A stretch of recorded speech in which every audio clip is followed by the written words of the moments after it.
ನಮಸ್ಕಾರ. ಇದು ಸುದ್ದಿ ವಿಶ್ಲೇಷಣೆ. ನಾನು ಶಶಿಧರ್ ಭಟ್.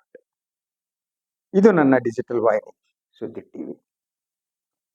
ಬಿಜೆಪಿಯಲ್ಲಿ, ರಾಜ್ಯ ಬಿಜೆಪಿಯಲ್ಲಿ ಬಾಂಬ್ ಒಂದು ಸಿಡಿದಿದೆ. ಈ ಬಾಂಬನ್ನ ಸಿಡಿಸಿದವರು ಯಾರು ಅದನ್ನೆಲ್ಲ ತಮಗೆ ವಿವರಿಸ್ತೀನಿ. ಅದಕ್ಕಿಂತ ಮೊದಲು ಬಿಜೆಪಿಯ ಒಳಗಿನ ಈ ಆಂತರಿಕ ಬಿಕ್ಕಟ್ಟುಗಳು ಆ ಪಕ್ಷ ಅಧಿಕಾರಕ್ಕೆ ಬಂದಾಗಲೆಲ್ಲ ಪಕ್ಷವನ್ನ ಕಾಡಿದೆ. ನೀವು ಸ್ವಲ್ಪ ಫ್ಲಾಶ್ ಬ್ಯಾಕ್ ಹೋಗಿ ನೋಡಿದರೆ ಗೊತ್ತಾಗುತ್ತೆ. ಯಡಿಯೂರಪ್ಪ ಮುಖ್ಯಮಂತ್ರಿ ಆದ ಸಂದರ್ಭದಲ್ಲಿ ನಡೆದಂತ ಷಡ್ಯಂತ್ರಗಳು, ಜನಾರ್ದನ್ ರೆಡ್ಡಿ ಅದ್ರ ಹಿಂದೆ ಯಾರಿದ್ರು, ರೆಸಾರ್ಟ್ ರಾಜಕಾರಣ, ಒಂದೇ ವರ್ಷದಲ್ಲಿ 3-4 ಮುಖ್ಯಮಂತ್ರಿಗಳನ್ನು ಬದಲಾಯಿಸಿ ಅದನ್ನು ಒಂದು ರೀತಿಯ ಆತ್ಮಹತ್ಯಾ ರಾಜಕಾರಣ ಅಂತ ನಾನು ಕರಿತೀನಿ. ಬಿಜೆಪಿ, ರಾಜ್ಯ ಬಿಜೆಪಿ ನೋನ್ ಫಾರ್ ದಟ್. ಆತ್ಮಹತ್ಯಾ ರಾಜಕಾರಣದಲ್ಲಿ ಕರ್ನಾಟಕದ ಬಿಜೆಪಿ ಅದು ರಿಕಾರ್ಡ್ ಅದರದ್ದು. ಅವ್ರನ್ನ ಸೋಲ್ಸೋದಕ್ಕೆ ಇನ್ಯಾರು ಬೇಡ. ಸೊ ತಮ್ಮನ್ನ ತಾವೇ ಸೋಲಿಸಿಕೊಳ್ಳುವುದರಲ್ಲಿ ಬಿಜೆಪಿ ನಂಬರ್ 1. ಇದನ್ನು ಹೇಳಿಬಿಟ್ಟು ಈಗ ಈ ಬಾಂಬ್ ಬರ್ತೀನಿ. ಬಾಂಬ್ ಸಿಡಿಸ್ತವ್ರು ಯಾರು ಅಂತ ಬಂದಿರುವ ಆರೋಪ ಮಾಜಿ ಮುಖ್ಯಮಂತ್ರಿ ಸದಾನಂದ ಗೌಡರ ಮೇಲೆ. ಸದಾನಂದ ಗೌಡರು ನಗುವುದರಲ್ಲಿ ನಿಸ್ಸೀಮರು ಅಂತ. ಅವ್ರ ಮುಖದ ಮೇಲೆ ಸದಾ ಒಂದು ನಗು ಇರುತ್ತೆ. ಬಟ್ ಇತ್ತೀಚಿನ ದಿನಗಳಲ್ಲಿ ನಗು ಕಡಿಮೆ ಆಗಿದೆ. ಒಂದು. ಎರಡನೇದಾಗೆ ಈ ಆಧುನಿಕ ತಂತ್ರಜ್ಞಾನ ಇದೆಯಲ್ಲ, ಅದರಲ್ಲಿ ಈ ಆಡಿಯೋ ಮತ್ತು ವಿಡಿಯೋ ಇದೇನಿದೆ ಅದು ಈ ಗೌಡ್ರಿಗೆ ಯಾಕೋ ಬರಲ್ಲ ಕಟ್ರಿ. ಈಗಿನ ವಿಚಾರಕ್ಕೆ ಬರೋದಕ್ಕಿಂತ ಮೊದಲು ಅವ್ರು ಹಿಂದೊಂದು ಆಡಿಯೋ ಬಂತು, ಆಡಿಯೋ ಅಲ್ಲ ವಿಡಿಯೋ ಬಂತು. ಆ ಸೆಂಟ್ರಲ್ ಗೌರ್ಮೆಂಟ್ ನಲ್ಲಿ ಮಂತ್ರಿ ಸ್ಥಾನನೇ ಹೊಡ್ಸ್ಕೊಂಡು ಹೊರಟೋಗ್ಬಿಡ್ತು. ಹಾಗೆ ನೋಡಿದ್ರೆ ಆ ವಿಡಿಯೋ ಪಾಪ ಪಕ್ಷಕ್ಕಾಗ್ಲಿ ಬೇರೆಯವರಿಗೆ ಸಂಬಂಧಪಟ್ಟಿರ್ಲಿಲ್ಲ. ಅದು ಅವ್ರಿಗೆ ಸಂಬಂಧಪಟ್ಟ ವಿಡಿಯೋ ಆಗಿತ್ತು. ಅದು ಸುಳ್ಳು ಅಂತ ಹೇಳಾಯ್ತು, ಡಿನೈ ಮಾಡ್ಲತ್ತ, ಸತ್ಯನ ಸುಳ್ಳು ಗೊತ್ತಿಲ್ಲ. ಅದು ಒಂಥರ ಈ ವೈಯಕ್ತಿಕ ಚಪಲಕ್ಕೆ ಸಂಬಂಧಪಟ್ಟಿತ್ತು ಆ ವಿಡಿಯೋ. ಗೊತ್ತಾಯ್ತಲ್ವ, ವೈಯಕ್ತಿಕ ಚಪಲ. ಯಾರೋ ಯಾವ್ದೋ ವಿಡಿಯೋ ನೋಡ್ಕೊಬಿಟ್ಟು ಇನ್ಯಾರ್ದೋ ಹೆಣ್ಮಕ್ಳ ಹತ್ರ ಮಾತಾಡ್ಕೊಂಡು ಏನೋ ಮುತ್ತು ಕೊಡೋ ಹಂಗಾಗಿದ್ದ ಏನೋ ಇತ್ತು. ಅದು ಅದು ಸುಳ್ಳು ಅಂತ ಸದಾನಂದ ಗೌಡರು ಪಾಪ ಹೇಳಿದ್ರು. ಅದ್ರ ಅಷ್ಟೊತ್ತಿಗೆ Modi G and Amit Shah G ಅವ್ರಿಗೆ ಗೊತ್ತಾಗ್ಬಿಟ್ಟು ಅವರನ್ನ ಮಂತ್ರಿಯಿಂದ ಎತ್ತಾಕ್ಬಿಟ್ರು. ಅವರ ರಾಜಕೀಯ ಬದುಕಿನ ಪತನ ಪ್ರಾರಂಭ ಆದ್ದೇ ಆಗ್ಲೇ ಅಂತ ನನ್ಗನ್ಸುತ್ತೆ. ಕೇಂದ್ರ ರೈಲ್ವೆ ಖಾತೆ ಮಂತ್ರಿ ಆಗಿದ್ದವರು ಸೊ ಪತನಗೊಂಡ್ರು. ಹಾಗೇನ ಅವರು ಕರ್ನಾಟಕದಲ್ಲಿ ಮುಖ್ಯಮಂತ್ರಿ ಆಗುವುದರ ಹಿಂದೆ ಕೂಡ ಕಾಂಟ್ರಿಬ್ಯೂಷನ್ ಇದ್ದುದು ಅಥವಾ ಅವ್ರನ್ನ ಮುಖ್ಯಮಂತ್ರಿ ಮಾಡಿದವರು ಯಡಿಯೂರಪ್ಪನವರು. ಈಗ ಆಡಿಯೋ ಬಂದಿದ್ದು ಯಡಿಯೂರಪ್ಪನವ್ರ ಮಗನಿಗೆ ಗೂಟ ಹೆಂಗ್ ಹೊಡಿಬೇಕು ಅಂತ ಅವ್ರ ಹೇಳಿದ್ದಾರೆ ಅಂತ ಹೇಳಲಾದ ಆಡಿಯೋದಿಂದ. ಯಾರೋ ಡೈಲಿ ನಾಯಕರ ಹತ್ರ ಮಾತನಾಡ್ತಾರೆ, ಅವರು ಧ್ವನಿ ಅವ್ರದ್ದೇ ಕೇಳ್ದಂಗೆ ಕೇಳುತ್ತೆ. ಬಟ್ ಇವತ್ತಿನ ತಂತ್ರಜ್ಞಾನದಲ್ಲಿ ಹೇಳಕ್ಕಾಗಲ್ಲ. ಆದರೆ ಧ್ವನಿ ಕೇಳಿದ್ರಂತೂ ಅದು ಗೌಡ್ರದ್ದೇ. ಗೌಡ್ರಿಗೆ ಗೊತ್ತಿರುವವರಿಗೆ, ಅವ್ರ ಜೊತೆ ಮಾತನಾಡಿದ್ರೆ ಗೊತ್ತಾಗುತ್ತೆ ಧ್ವನಿ ಅವ್ರದ್ದು ಇದ್ದಾಗಿದೆ. ಮಾತಾಡ್ಬಿಟ್ಟು ಹೇಳ್ತಾರೆ ಅವರು, ವಿಜಯೇಂದ್ರನ ಕಿಕ್ ಔಟ್ ಅಂತ ಒಂದು ಶಬ್ದ ಬಳಸ್ತಾರೆ. ಅವ್ರನ್ನ ಕಿಕ್ ಔಟ್ ಯಾವಾಗ ಮಾಡ್ಬೇಕು ಅಂತಾರೆ, ನವೆಂಬರ್ನಲ್ಲಿ ಹ್ಯಾಂಗು ಅವಧಿ ಮುಗಿಯುತ್ತೆ ಅವಾಗ ಕಿಕ್ ಔಟ್ ಮಾಡಿ. ಈಗ ತಕ್ಷಣ ಮಾಡಿದ್ರೆ ಲಿಂಗಾಯತರಿಗೆ ವಿಚಾರ ಬರುತ್ತೆ. ಸೊ ಅಂದ್ರೆ ಒಂದು ಲಿಂಗಾಯತ ಸಮುದಾಯ ಯಡಿಯೂರಪ್ಪನವರ, ವಿಜಯೇಂದ್ರ ಅವರ ಜೊತೆ ಇದ್ದಾರೆ ಅನ್ನುವುದನ್ನು ಅವ್ರು ಒಪ್ಕೋತಾರೆ ಮಾತಿನಲ್ಲಿ. ಸೊ ಅದಾದ್ಮೇಲೆ ಆದ್ರಿಂದ ನವೆಂಬರ್ನಲ್ಲಿ ಹೇಗೋ ಅವ್ರ ಅವಧಿ ಮುಗಿಯುತ್ತೆ, ಆವಾಗ ಅವ್ರನ್ನ ಕಿಕ್ ಔಟ್ ಮಾಡಿದ್ರೆ ಏನು ಪ್ರಾಬ್ಲಮ್ ಆಗಲ್ಲ ಅಂತ ಹೇಳ್ತಾರೆ. ಸೊ ಇದು ಆ ಆಡಿಯೋದಲ್ಲಿದೆ. ಆದ್ರೆ ಸಮಸ್ಯೆ ಅದ್ರ ಬಗ್ಗೆ ಇನ್ನು ಚರ್ಚೆ ಮಾಡಬೇಕಾದಂತ ವಿಚಾರ ಏನ್ ಗೊತ್ತಾ, ಆ ಆಡಿಯೋ ಹೊರ ಹಾಕದವ್ರು ಯಾರು, ಹಾಕಿರಬಹುದಾದ ಉದ್ದೇಶ ಇದು ಒಂದು, ಮತ್ತು ಇದರ ಪರಿಣಾಮ ಏನು, ಎರಡು. ಮೂರನೇದಾಗ ರಾಜ್ಯ ಬಿಜೆಪಿಯ ಒಳಗಡೆ ಏನ್ ನಡೀತಾ ಇದೆ, ಇದೆಲ್ಲವನ್ನ ಕೂಡ ಈ ಬೆಳವಣಿಗೆ ಹೇಳುತ್ತೆ. ಒಂದು ದೂರವಾಣಿಯಲ್ಲಿ ಮಾತನಾಡೋ ಸಂದರ್ಭದಲ್ಲಿ ಯಾರು ಕರೆ ಮಾಡಿದ್ದಾರೋ, ಯಾರು ಕರೆ ಸ್ವೀಕರಿಸಿದ್ದಾರೋ ಅವರು ಅದನ್ನು ರೆಕಾರ್ಡ್ ಮಾಡಬೇಕು. ಅಂದ್ರೆ ಸನ್ಮಾನ್ಯ ಸದಾನಂದ ಗೌಡರ ಫೋನ್ ನಲ್ಲಿ ಅವ್ರು ಮಾತಾಡಿದ ಮಾತುಗಳು ರೆಕಾರ್ಡ್ ಆಗಿರ್ಬೇಕು. ಅಥವಾ ಅವ್ರು ಯಾರೋ ಪ್ರದೀಪ್ ಅಂತ ಯಾರೋ ಹೈಕಮಾಂಡ್ ಅಂತ, ನಂಗೆ ಗೊತ್ತಿಲ್ಲ ಅವ್ರು ಯಾವ ಕಮಾಂಡ್ ಅಂತ, ಅವರ ಫೋನ್ ನಲ್ಲಿ ರೆಕಾರ್ಡ್ ಆಗಿರ್ಬೇಕು. ಇವರಿಬ್ಬರು ರೆಕಾರ್ಡ್ ಮಾಡದೆ ಮೂರನೆಯವರು ರೆಕಾರ್ಡ್ ಮಾಡಕ್ ಬರಲ್ಲ, ಆಗಲ್ಲ ಅಲ್ವಾ. ಒಂದು ಹಾಗಿದ್ರೆ ಇದು ರೆಕಾರ್ಡ್ ಮಾಡಿದ ಮೇಲೆ ಅದನ್ನ ಬಹಿರಂಗ ಪಡಿಸುವವರು ಯಾರು ಬಹಿರಂಗ ಪಡಿಸ್ಬೇಕು? ಒಂದು ಸದಾನಂದ ಗೌಡರು ಬಹಿರಂಗ ಪಡಿಸ್ಬೇಕು, ಇಲ್ಲ ಹೈಕಮಾಂಡ್ ಬಹಿರಂಗಪಡಿಸ್ಬೇಕು ಆ ಪ್ರದೀಪ ಯಾರು, ಅಥವಾ ಅವರ ಕಚೇರಿಯಲ್ಲಿರಬಹುದಾದವರು ಯಾರ ಇರೋರು, ಅವರ ಫೋನ್ ಯಾರಿಗೆ ಎಕ್ಸೆಸ್ ಇದೆ, ಯಾರಿಗೆ ಸಿಗುತ್ತೆ, ಅವರು ಅದನ್ನು ಹೊರಗೆ ಹಾಕ್ಬೇಕು. ಹಾಗಿದ್ರೆ ಇದು ಹೊರಗೆ ಹಾಕಿರುವ ಕಾರಣ ಏನು? ಒಂದು ಫಸ್ಟ್ ನೋಡೋಣ, ಇದು ಸದಾನಂದ ಗೌಡರ ಅಲ್ಲ ಅನ್ನುವ ಒಂದು ಪ್ರಿಸಂಪ್ಷನ್ ಅಂಡ್ ಅಸಂಪ್ಷನ್ ಅಂತ ನೋಡಿ, ಅದನ್ನ ಇಟ್ಕೊಂಡು ಯೋಚನೆ ಮಾಡೋಣ. ಒಂದೊಮ್ಮೆ ಅದು ಸದಾನಂದ ಗೌಡರದ್ದು ಅಲ್ಲ ಅಂತಾದ್ರೆ, ಈಗೊಂದು ಷಡ್ಯಂತರ ನಡೆದಿದೆ ಅಂತ ಮಾಡಿದ್ರೆ ಯಾರು ಮಾಡ್ಬೇಕು? ಯಾರ ಮೇಲೆ ಹೇಳ್ತಾರ ಅವರು? ಅಲ್ವಾ, ಯಡಿಯೂರಪ್ಪನೋ ವಿಜಯೇಂದ್ರ ಅವ್ರ ಮೇಲೆ ಹೇಳ್ಬೇಕು. ಬಟ್ ಆದ್ರೆ ಯಡಿಯೂರಪ್ಪ ವಿಜಯೇಂದ್ರ ಅವರು ತಮ್ಮ ಸಲುವಾಗಿ ಏನೋ ನಡೀತಾ ಇದೆ ಅಂತ ಹೊರ ಹಾಕುವ ಉದ್ದೇಶ ಏನಿರುತ್ತೆ? ರಾಜಕೀಯ ಕಾರಣಗಳಿರ್ಬೇಕಲ್ವಾ?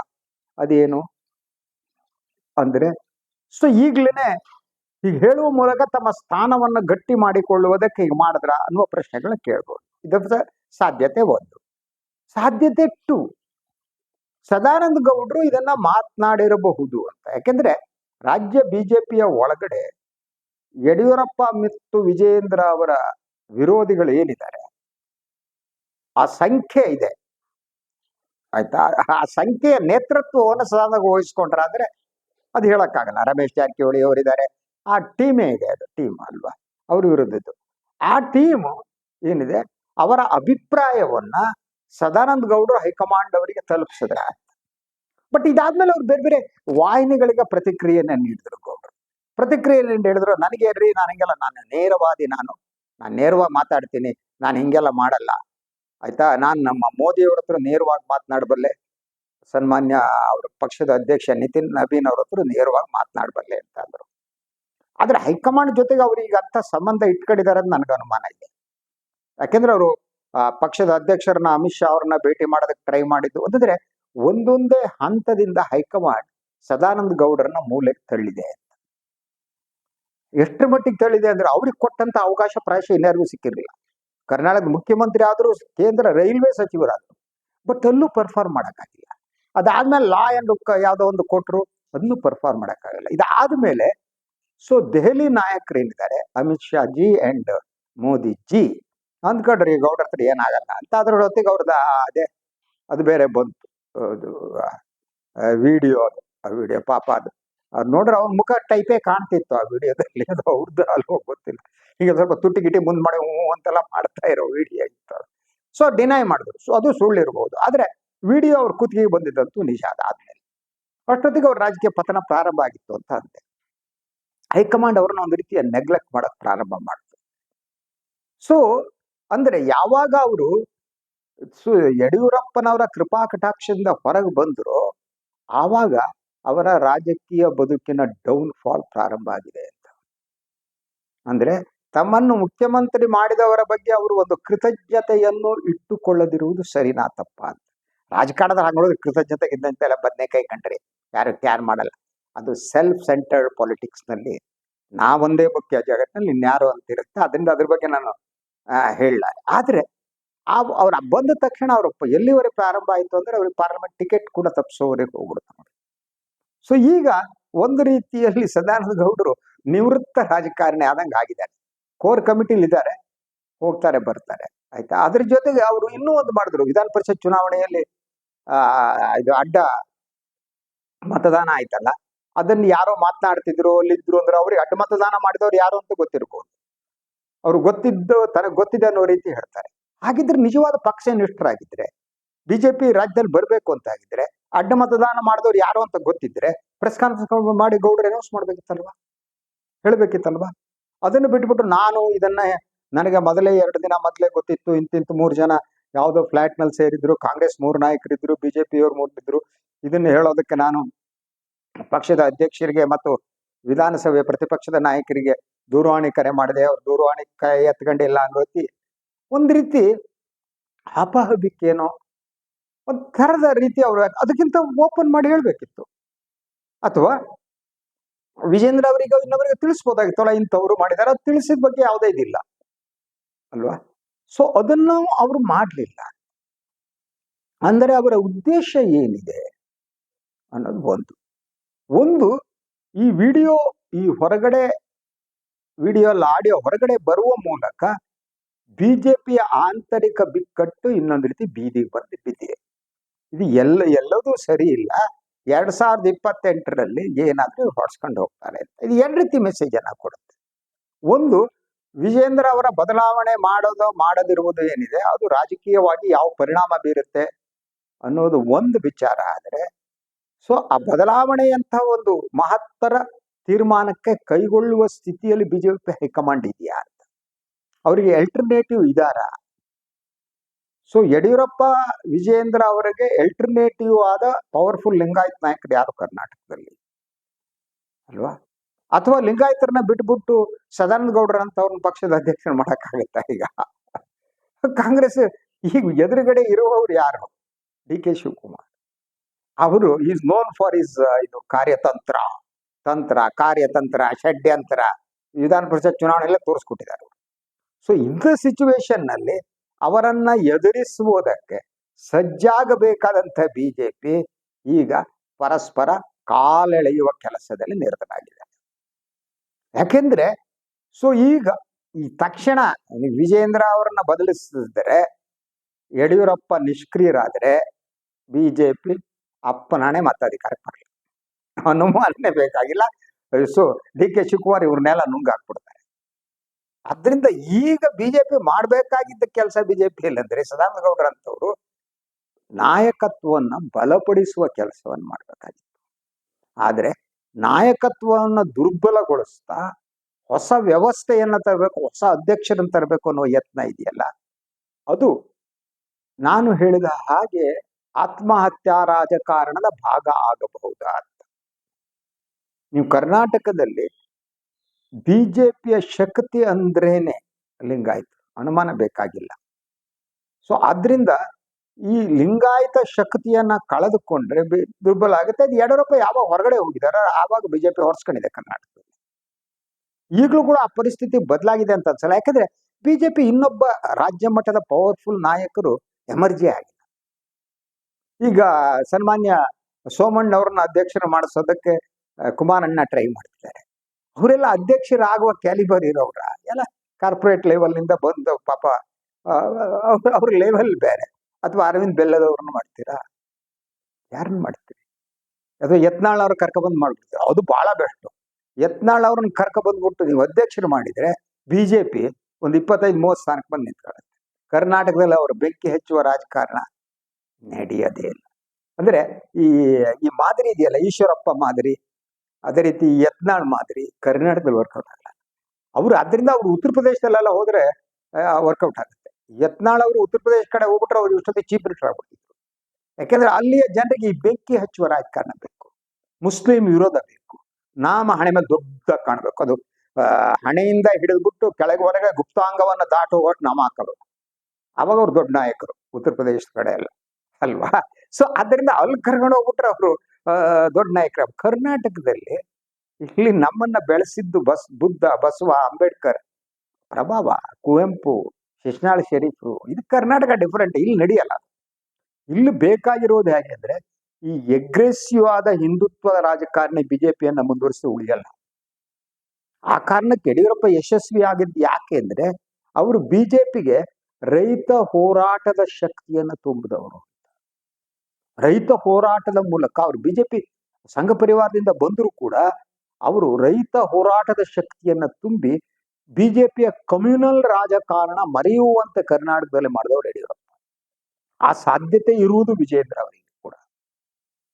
ಅದಿಲ್ಲ ಅಂತಂದ್ರೆ ನೀವು ಹಾರ್ಡ್ ಕೋರ್ ತಂದ್ಬಿಟ್ರೆ ಇಂಥವ್ರನ್ನ ಕರ್ನಾಟಕದಲ್ಲಿ ಬಿಜೆಪಿ ಬರಷ್ಟು ಜಾಗನೂ ಬರ ಈಗಿರುವ ಸಿಟ್ಟು ಉಳ್ಕೊಳ್ಳಲ್ಲ. ಕರ್ನಾಟಕ ಜನ ಈ ಹಾರ್ಡ್ ಕೋರ್ ಆದ ಈ ಹಿಂದುತ್ವವನ್ನ ಒಪ್ಪಲ್ಲ. ಅವರು ಕರ್ನಾಟಕ ಜನರ ಕಲ್ಚರೇ ಬೇರೆ ಕಂಡ್ರಿ.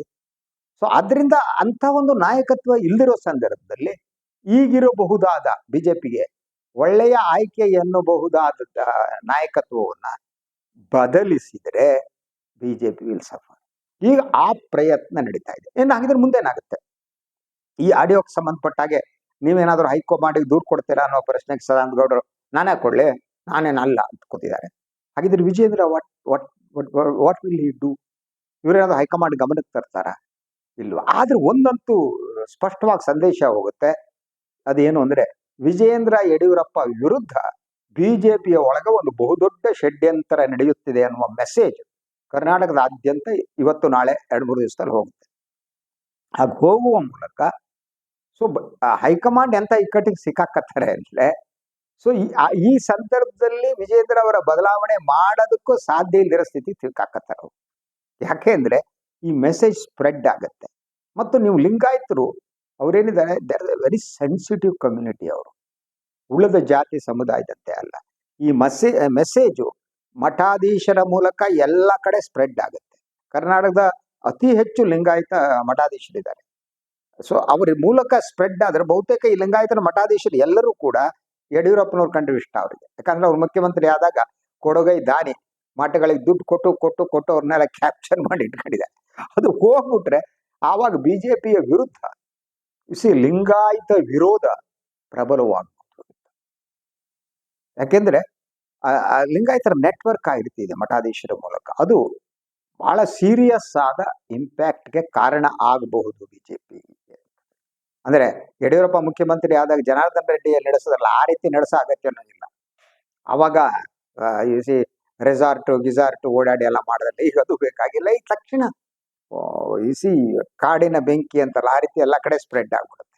ಅದರಿಂದ ಈ ವಿಡಿಯೋ ಏನಿದೆ ಇದು ಹೊರಗೆ ಬಂದಿದ್ದು ಬಿಜೆಪಿಯ ಆತ್ಮಹತ್ಯಾ ರಾಜಕಾರಣದತ್ತ ಇನ್ನೊಂದು ಹೆಜ್ಜೆ ಅಂತ. ಆದ್ರಿಂದ it will have a bad impact. ಅದ್ರ ಜೊತೆಗೆ ಡಿ ಕೆ ಶಿವಕುಮಾರ್ ಬೇರೆ ದೇವಸ್ಥಾನಗಳಿಗೆ ಹೋಗಿ ದೇವರ ಆಶೀರ್ವಾದ ತಗೊಬಿಟ್ಟು ಅವರು ಪ್ರಬಲರಾಗಕ್ಕೆ ಟ್ರೈ ಮಾಡ್ತಿದ್ದಾರೆ. ಬಿಜೆಪಿ ಇದೇ ಸ್ಥಿತಿ ಮುಂದೆ ಇಟ್ ವಿಲ್ ಸಫರ್. ಇದು ಇವತ್ತಿನ ಸುದ್ದಿ ವಿಶ್ಲೇಷಣೆ. ಇನ್ನೊಂದು ವಿಚಾರದಾಗ ಮತ್ತೆ ಬರ್ತೀನಿ. ನಾನು ವಾಯಿನ್ ಲೈಕ್ ಮಾಡಿ, ಸಬ್ಸ್ಕ್ರೈಬ್ ಮಾಡಿ, ಬೆಲ್ ಐಕಾನ್ ಪ್ರೆಸ್ ಮಾಡೋದಕ್ಕೆ ಮಾಡಿಬಿಡಿ. ಹಾಗೆ ಸಾಧ್ಯ ಆದರೆ ಸಹಾಯ ಮಾಡಿ. ಸ್ವತಂತ್ರ ಪತ್ರಿಕೋದ್ಯಮವನ್ನು ಉಳಿಸಿ ನನ್ನನ್ನು ಆಶೀರ್ವದಿಸಿ. ಎಲ್ಲರಿಗೂ ನಮಸ್ಕಾರ.